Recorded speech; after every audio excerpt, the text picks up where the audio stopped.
Today I want to take aim and pot shots at one of the biggest myths in calisthenics training. And I come across this idea a lot. It's this idea that if you want to do calisthenics, then you have to be a certain body type or particularly a certain weight. Like, oh, I can't do certain moves unless I'm a light, skinny, scrawny guy. Or I'm big, I may be a little overweight, therefore calisthenics isn't for me, yada, yada, yada.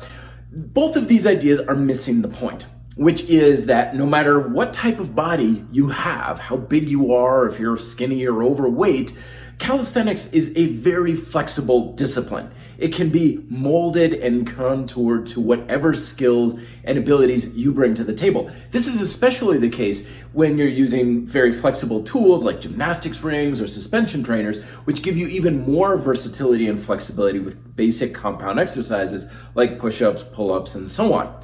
And the biggest thing that we want to make sure we don't do is get stuck in what I call the calisthenics rut. And the calisthenics rut is when we put our attention and mentally focus on one particular way to do an exercise. Like push-ups are only done this way, or pull-ups are only done this way, or that's the correct or optimal way to do the exercise. And what this does is it says, this is the way you do this exercise, and anything else is either less or more out of range or inappropriate for you or whatever. The reason why this is so detrimental is because calisthenics discipline is adjusted through our technique. So we have to adjust the technique to adjust the difficulty of the exercise, either the resistance or the stability requirements, mobility, skill, coordination, and so on.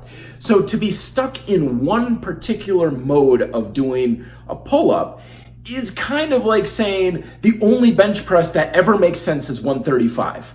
Like if you can't do 135, then screw it, bench pressing isn't for you. You can't possibly get any benefit whatsoever from doing like 95 pounds.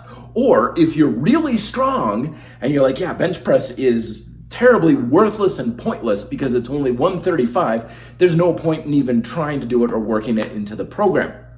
It's the same mentality.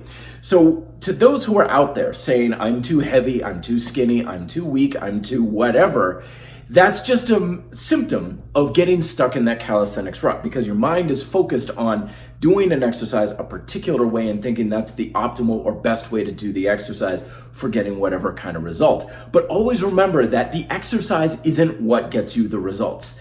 It's your use of muscle tension through a movement pattern that gets you results. So as long as your arms are moving like this, it doesn't matter if you're doing incline push-ups, decline push-ups, one-arm push-ups, plyo push-ups, whatever, the basic stimulus is about the same. So then you are free to adjust the resistance and the difficulty to what fits you, and therefore it doesn't matter what your weight is or what type of body type or whatever you are bringing to the table, calisthenics can fit you. If you want to learn more, check out my book, Smart Bodyweight Training, for the ton of variations of every type of compound and basic calisthenics movement so you can figure out what works best for you. Comments and questions down below as well. Be fit, live free.